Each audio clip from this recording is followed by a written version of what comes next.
Ta question, c'était il n'y a pas de notion d'argent chez les fourmis. Donc, comment est-ce que nous, on pourrait essayer de... Alors, c'est aussi le thème du prochain livre que j'écris. Enfin, un des éléments, c'est qu'il faudrait arriver à un système que j'ai vécu et que j'ai testé, mais pour l'instant, on n'est pas encore prêt, c'est le kibbutz. C'est-à-dire, les gens reçoivent en fonction de leurs besoins et non pas en fonction de la récompense de leur travail. Donc, j'ai fait ça quand j'avais 20 ans. Je me suis retrouvé 3 mois en Israël, à Ramat David, et on cultivait des poires. Enfin, je faisais la cueillette des poires. Et on avait droit, du coup, à toutes les infrastructures du kibbutz. C'était un kibbutz de 1200 personnes, qui avait une zone agriculture, une zone industrie, une zone informatique, une zone service. Et tout le monde travaillait en commun, personne n'avait d'argent, toutes les portes restaient ouvertes. C'est le vrai socialisme idéal que j'imaginais. Et à côté de ça, du fait que le kibbutz arrivait à avoir un petit patrimoine, ils ont pu acheter une jolie piscine, un terrain de tennis. Il y avait des jeunes qui étaient tous éduqués ensemble, qui parlaient à 9 ans, ils parlaient 3 ou 4 langues.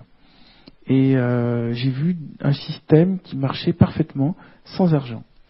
Mais quand on voulait acheter une machine à laver ou quelque chose comme ça, il fallait demander à la trésorerie du kibbutz, et le kibbutz donnait de l'argent.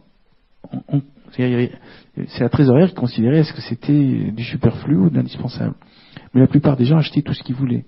Mais la notion de rien posséder et de rien pouvoir laisser en héritage à ses enfants est une notion difficile à accepter. Mais à l'intérieur du kibbutz, il ne possédait rien, si ce n'est une maison à l'intérieur d'un village. Et il y avait une super bonne ambiance. Et c'était très très très sympathique. Maintenant, je ne sais pas qui serait capable de supporter ça, de ne pas avoir d'argent et de demander à la trésorerie, en fonction de la culture des poires, qu'est-ce qu'on peut avoir comme, est-ce qu'on peut avoir le nouvel iPhone ou est-ce que c'est superflu? Voilà. On y revient. Je dis ça parce que j'ai entendu en arrivant qui parlait de l'iPhone. Autre question. Oui, t'as entendu. Prépare ta réponse. J'ai combien de temps? Il reste un quart d'heure. Ah voilà, c'est parce que je ne sais pas bien calibré, mais... Alors moi déjà j'avais un... Bonjour.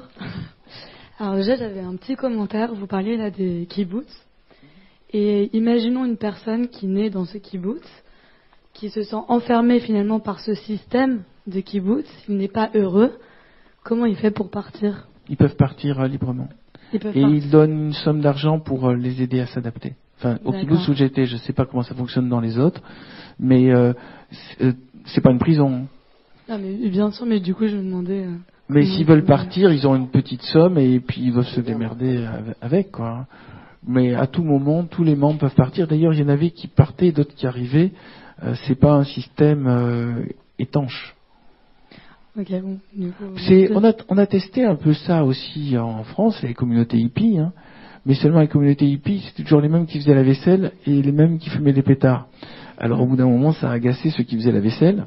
Donc du coup, il y a beaucoup de communautés qui ont explosé. Mais il existe des communautés, même aux États-Unis, des communautés agricoles autogérées sur le principe du kibbutz. Et je pense qu'il doit exister en France en cherchant bien. Eh ben, à vrai dire, moi, j'ai fait des woofing. Donc ça s'apparente un petit peu à ça. Woofing, en gros, c'est des fermes agricoles et il y en a certaines qui sont constituées comme de réelles communautés. Et on voyait qu'au bout de quelques mois, il y avait des problématiques hiérarchiques où finalement les individus, ça reste des individus qui ont des inégalités d'implication qui faisaient que des personnes, vous voyez ce que je veux dire, on n'est pas des fourmis, on n'arrive pas à oublier notre intérêt personnel. Et puis il y avait un élément, c'est que la sexualité est très, très libre dans le kibbutz. Et donc je pense qu'il devait y en avoir forcément qui se sentaient frustrés ou d'autres. Les rapports humains restent normaux. Donc il peut y avoir des gens désespérés, il peut y avoir des chagrins d'amour, il peut y avoir quelqu'un qui voulait une maison. Mais il y avait une sorte de groupe de sages qui calmait tout le monde, qui servait de psychanalyste.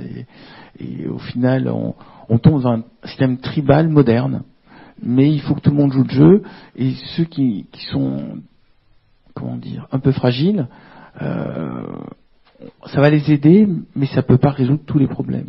Il y en a qui arrivent avec des névroses, voilà, ou des poids familiaux héréditaires.